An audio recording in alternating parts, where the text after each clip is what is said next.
Hey y'all, let's get all fashiony and shit and talk about some watches. When it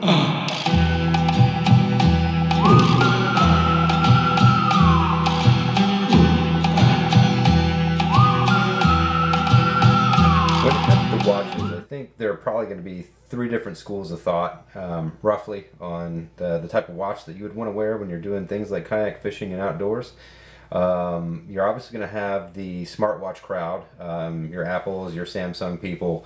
Then you've got, your like Casio, G-Shock, digital watches, and then you've just got your old school. And I went with old school for a few main reasons. Number one, I didn't want something that I would have to charge up. I don't want another resource to manage when I'm out fishing.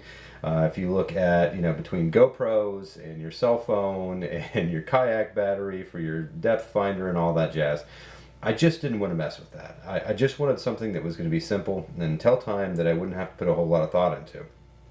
The other thing that I think that really kind of, for me was an issue, with like the Casio G-Shocks and things like that. They have tons of cool functionality on them. They may have like GPS, or they may have these other options that you have. One of the big problems with them is just the form factor, and the user interface they provide for those is really not great. You've got a bunch of tiny little buttons, that you're having to go through, menu options on these watches and get to the features that you want. Really, with smartphones, you probably got most of that information at your fingertips anyway. And I do carry my phone with me for, safety reasons when I fish. Finally, the biggest reason I wanted that too was just for a really, easy timekeeping experience. When I go fishing, I'm there to fish. I'm not there to return emails or texts or, get updates on scores.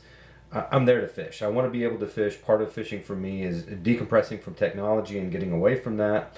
I get about as much of that as I want to trying to film videos, honestly. Like that's more technology than ideally I would want to deal with, but that obviously is something I also enjoy doing, is the filming process, so I'll make that compromise. But I just don't want to be out there farting around with a watch. And so, I just wanted something that was going to be simple. And, one of the things that I really like about this, the hands on this Seiko right here are luminescent. You can see them pretty well at night, even if you've got just a little bit of ambient light around, like for moonlight or starlight. And then, as you can tell, that is a pretty bold face right there. There's not a lot of clutter to it. You see guys that go with more of these old school watches. Typically, I think the cool guy thing to do is to have a bunch of, like the chronograph, yacht crowd, dive crowd, where they've got all these extra timers and everything on that. Like, frankly, I'd be curious to see how many people actually know how to functionally use any of those extra graphs and stuff they've got on their watch. And even if they do, how often they use them. Look, man, I'm in a kayak. I'm not out here trying to race another yacht or whatever. I don't have 5 minutes of oxygen left. It's going to be just fine. I just wanted something that was going to be simple and easy to read at night and during the day without having to hit any other buttons. And literally, I can just take a quick glance at this, as you can see, like how big those numbers and dials are. I can take a very quick glance at this and see what time it is. One of the big things I did do, though, and part of this review is going to include this as well, I did get a new band for this watch. And you can see this is the original band that came with it. The original band here, as you can tell, this is actually kind of starting to show quite a bit of wear. You can see it's already kind of looking a little nasty. Now, man, I tell you what, something about this band, I think it's because of the fact that this like leather material on the inside just soaks on and holds on to moisture so badly. My wrist stank. It smelled like straight up vinegar when I'd pull it off after the end of the day. It's gross. And the other thing I noticed too is when I got this band wet because of this, it really held on to that moisture for a long period of time. So, for situations in a kayak You know, it doesn't matter which hand it is. Sometimes you're just going to get wet. You have to reach in there and grab a lure or something like that that's snagged up. You know, you may have to get your hand wet getting the fish out of the water. So really important, I think, to be able to have a quick, dry band. One of the things that I did not want to do, though, was go with a silicone band because I find that that is a little bit too far in the opposite direction. I want something that doesn't provide that impermeable water surface like a silicone band does, because I can find that that tends to get a little bit, kind of chafing after a while. I just wanted something that was going to have a nice kind of respiration on it. And so what I did instead, as you can see, the original band here was kind of a navy blue color. I went with a band that was made by a company called Crown and Buckle. And I'm going to try to get this up here in the light a little bit better so you can see.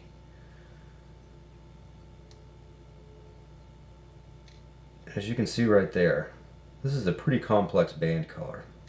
I think it works out really, really well with the watch face, and I'll try to get this as well if you can catch it in the light.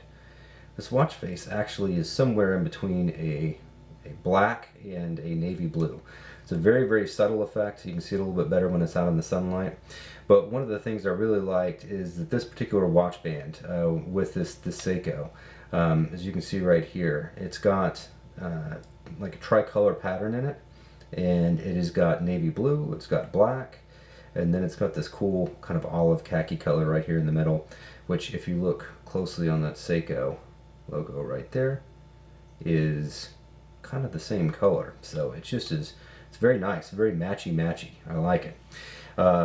Overall, I think this band has been great. I didn't go with a full NATO band because the NATO bands tend to be a little bit chunkier around your wrist, and I wanted to be able to layer easily with this watch. If I wanted to, I could put this watch like over a layer of clothing or under a layer of clothing, for like a long sleeve shirt. And what I found was the NATO bands, in my opinion, I think they're not going to work as well for a long sleeve shirt. Because they're just a chunkier band usually to get across. But as you can see, this is very, very easy to install if you've got a watch like this. All you have to do is remove the spring bars initially to pull it out from the watch, because you can see the original bands right here, the spring bars run through it. So all you have to do is remove the spring bars here, to get your other watch bands off, and then you just run this strap through after reinstalling the spring bars again. I think it maybe took about 5 minutes. It does take a little bit longer because you have to play around with this length adjustment at this point right here, and that does take a little bit of time to get it to just the right spot. But then you've got your strap buttons down here that allow you to set a pretty easy amount of relief on the band if it's a little bit too tight, or make it tighter. And one of the things I like about it, by having those buttons right there, you can see that I can expand it out if I want to wear it over something like a hoodie or a fleece, something like that, when I'm out layering for the wintertime. One of the big things with this Seiko, this is a 100-meter rated watch, so it's very waterproof. One of the things that I really do like about it, though, is especially with this band combination, you don't have anything that's too chunky. I mean, that is still a fairly wide watch, and I don't have big wrists, but this band right here, because it is so thin, thinner than like some of the NATO style straps, it doesn't like bulk up the bottom of the watch face, which was important for me, again, because I wanted to be able to wear this, under like a long sleeve shirt. And, that gets to another point of why I selected this particular Seiko. In my opinion, especially with this band, I think this is a really classy looking band. And I think that this will work well on a business casual setting. So you don't have to have one watch for kind of doing your outdoor stuff and then another watch for your business casual office settings. I can wear this one watch for everything, and I have not babied this watch one bit. I've worn it for construction projects that I've had around the house. I've worn it when I go fishing. I've worn it when I've gone camping, and it has held up remarkably well, I think. And one of the big things I would say about any of these like watch styles you get, for me, I want to make sure that it's made out of something like stainless steel, and I just didn't want anything too flashy. I don't really like a lot of glitz and glamour with my watches. You know, again, this is here to be a timepiece, not a statement. But nevertheless, I feel like it's a very, very sharp looking band. Really like this combination altogether.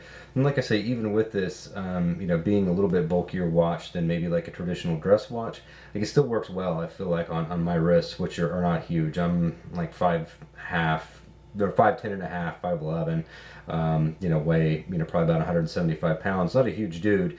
So, you know, having something that's like one of those massive, like mega chunky, you know, survival style watches, or you know, some of the you know, like Casio G-Shocks that are pretty bulky, I just felt like that'd be a little bit overkill. So really have enjoyed this watch so far, and I tell you what, this band has made a world of difference. You know, the band itself is made out of a nylon material, and as you can see here from the sides, it is, you know, relatively thin. This nylon material has been great. Number one, it wears very comfortably, but importantly, one of the big things with this watch is that you know, you need something that's going to have a little bit of grip to it, because this has some heft to it. So, you know, anything that's going to be too slick or too inflexible is going to allow it to slide around in your wrist.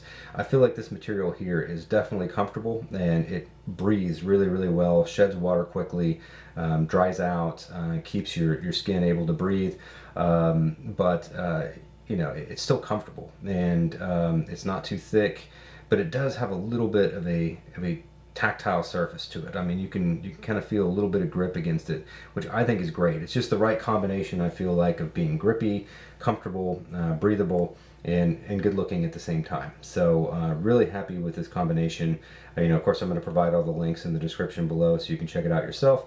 And then we'll go outside here in just a second, and I'll show you what it looks like in the sunshine when I've got it on my wrist. So as you can see here, I've got it on my wrist out in the sunshine. And again, this is not a huge watch, you know, I don't have huge wrists, but I feel like it's sized just right. It's that combination of being visible and being able to see it easily, and at the same time stays on your wrist well.